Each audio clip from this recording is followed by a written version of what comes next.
What is going on, YouTube? I am Germ here. So obviously this past weekend we saw 100 Thieves season that was really rocky, really up and down. It came in with some pretty high expectations, and at certain points during the year they met those expectations. You know, they performed really well during the lock-in tournament. They were almost able to knock out Cloud9, who was seen as a team that most people had rated highly above them coming into that.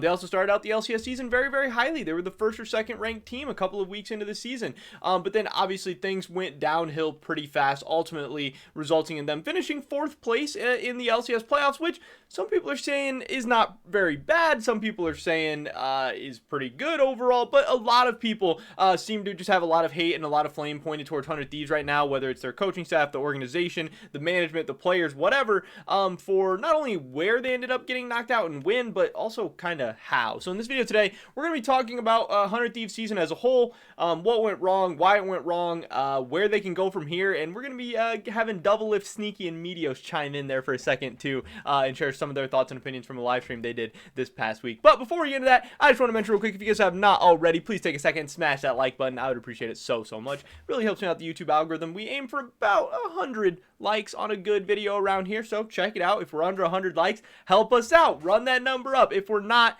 if we're above 100, then hey, we're chilling a little bit more. No pressure there. Also, subscribe to tip in on my latest content. Yeah, trying to hit 7,000 subscribers sometime in the near future. With that being said, let's get right into this.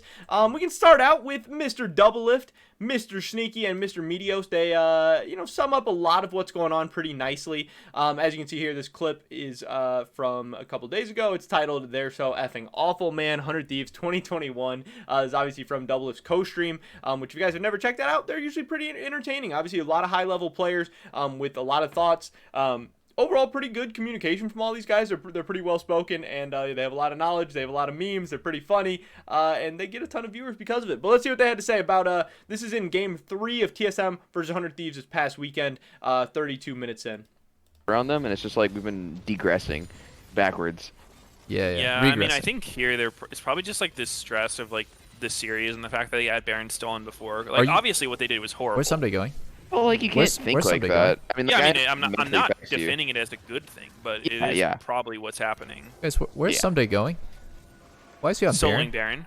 Baron. Why is he on Baron, not poking at the Elder, the only fight that matters? I don't know what the fuck he's doing at Baron. I hate this. What is going on? Jace is the poke champion. Get the fuck over here. I want 100 Thieves to lose. I want 100 Thieves to lose. They don't deserve to win. They're so fucking awful, man.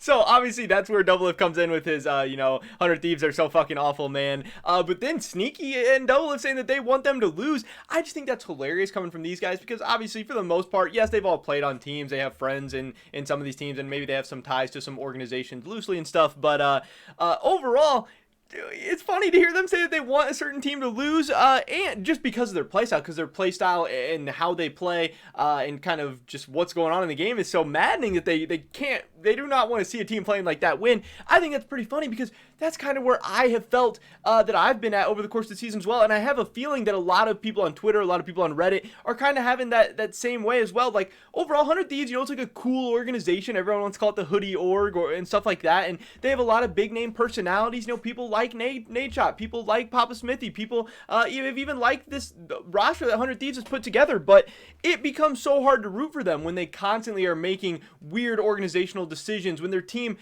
constantly year after year seems to get worse as the season goes on. They really don't show consistent high-level play in the LCS, where high-level play is already pretty hard to come by. So if we have one of the orgs that is able to get some of the higher-end talent, like 100 Thieves, this is a very talented roster, and like he said, they've been constantly regressing over the course of the season, and they seem to be playing worse than they were a couple months ago in the lock-in tournament, where they seemed like they might be one of the best teams in the LCS. And now again, yes, they were able to finish 4th, but yeah, people are just so frustrated with this team, with this organization. They are more talented than they are showing, and they should be better. And so many people are disappointed with the management, with Papa Smithy, with Zix, with the players, just not being able to show up on a consistent basis, with Nade Shot, just with everybody involved. And yes, it is very frustrating. It is maddening. And yeah, it's just funny to see Doublelift, Sneaky, and Meteos, just showing what probably a lot of us at home watching are feeling when these things are happening, when these things are going on. And this has been a constant theme with 100 Thieves.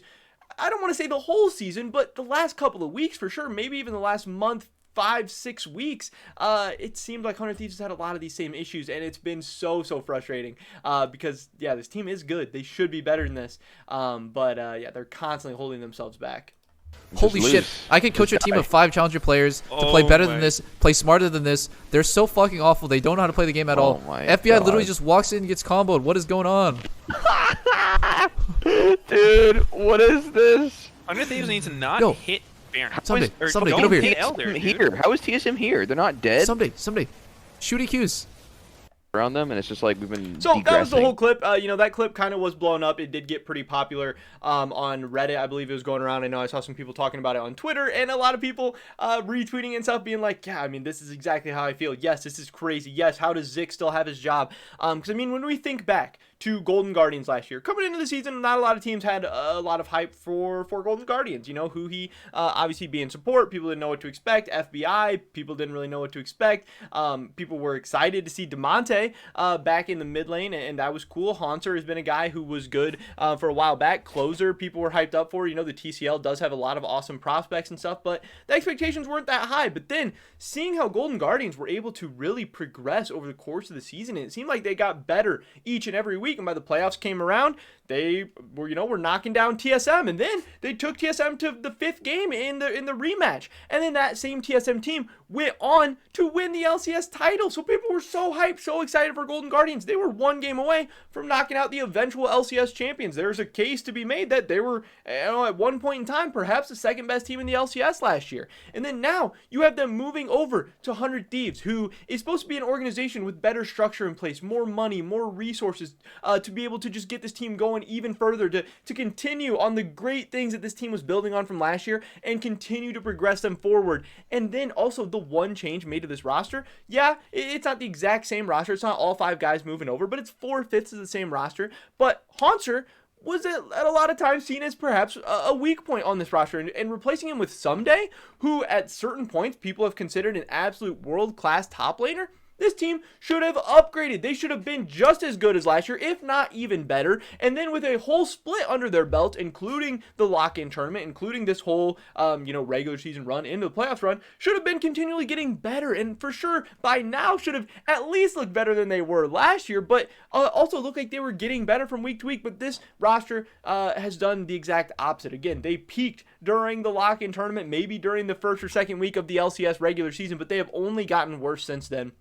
Yes, some people will say that, oh, the meta shifted away from some of the roaming champions that Demonte was having such a success on, but that's always going to be a part of League of Legends. The meta is always going to shift. Things are always going to change. There's always going to be new patches. Whatever meta or mid lane champions we saw during the lock-in tournament, there was almost a 0% chance that those were going to be the meta champions come the spring playoffs, let alone MSI, let alone summer playoffs, let alone Worlds. Yes, your team was going to have to be able to play more than one style. And if the only other answer was, hey, Ryoma, get in there and play Azir and Orianna, like, that probably wasn't going to work out too well. I mean, maybe, yes, maybe Ryoma really leveled up during his time in Academy and everything, but we haven't seen that. And I don't mean to only blame stuff on the mid lane. I think Closer has not really seen a lot of development over the course of the season. I think overall he has been very, very disappointing, but the biggest disappointment for me, really, especially now in the playoffs where we're getting to see this stuff, you know, under even more of a microscope, has been Someday up in the top lane. I think he, how 100 Thieves uses him and his level of play have been absolutely unacceptable. I think he has been an absolute disappointment.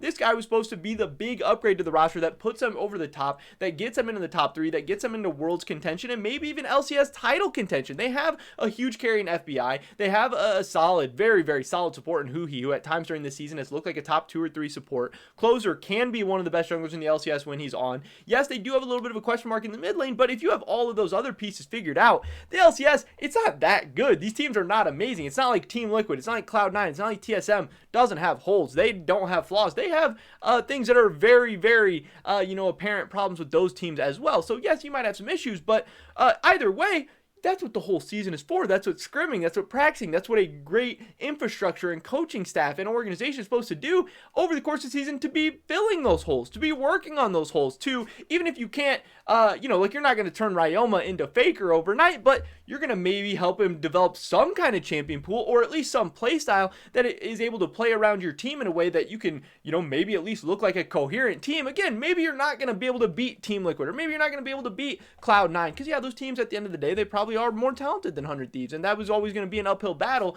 And that's not necessarily the coach's fault or the general manager's fault or whatever if you're not the absolute best team in the LCS, but to at least look like a team that knows what they're doing, to at least look like a team that has been coached and has a like legitimate and sufficient game plan coming into games, and you're not just 5 solo queue players running around and honestly playing pretty horribly even in that regard. It's just really, really sad. And yes, in the end, is this all maybe a little bit of an overstatement? Sure. 100 Thieves, they finished 4th in the LCS. They did better than Evil Geniuses and Dignitas. And what does it say about those teams? That's one thing that I have seen a lot. And yeah, I think it says a lot of bad things. The fact that 100 Thieves in this state can still be the 4th best team in the LCS, that is really alarming. I think the top 3 in the LCS this season has been really, really solid. And Perks had even said that in a recent interview with LS that, yeah, the top of the LCS isn't that bad. But I think this year, this split specifically, honestly, we might have seen one of the worst bottom 7 teams in the LCS ever. Like 100 Thieves being the 4th place team, that is very, very alarming to me. It is bad that Evil Geniuses and Dignitas have not been able to consistently beat them, and maybe Evil Geniuses would have been able to beat them if they match up head to head now, just with how the playoffs worked out. That's not what happened, but yeah, I mean, that is really, really concerning. It is not a good sign. I know a lot of people were talking about it really shows Inero's value. And I'm a guy who I think Inero has always been a great coach. I think he's been very, very valued and respected in the LCS community. And the things he was able to do with Golden Guardians last year to take this same roster, maybe even this roster a little bit worse with Haunter instead of Sasumde, and make great strides with them and have them looking really, really strong and a very, very scary team to face in the playoffs last summer, to now what Zix has been able to do with 100 Thieves and take a very, very scary team in the regular season, and by the end of it have them really be the teams we're begging to play. I mean, I was not worried one bit to see TSM matching up against 100 Thieves this weekend. I was much more scared of, honestly, Evil Geniuses in the previous matchup for TSM.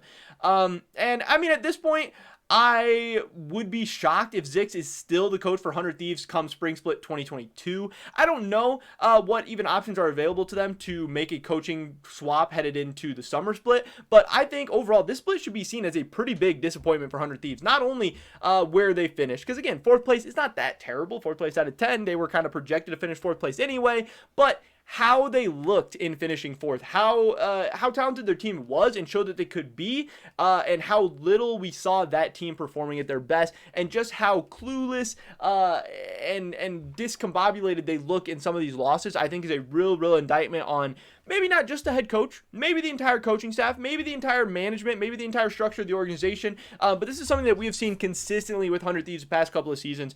They make big splashes in the offseason. Maybe it's not, Team Liquid type splashes, but they make improvements to their roster. They go out and get some big names, and they always kind of squander them. They always just end up with weird results. They always just end up with teams that by the end of the year are not playing at their peak, headed into the playoffs, headed into the biggest matches, headed into Worlds, are never fully and sufficiently ready to go.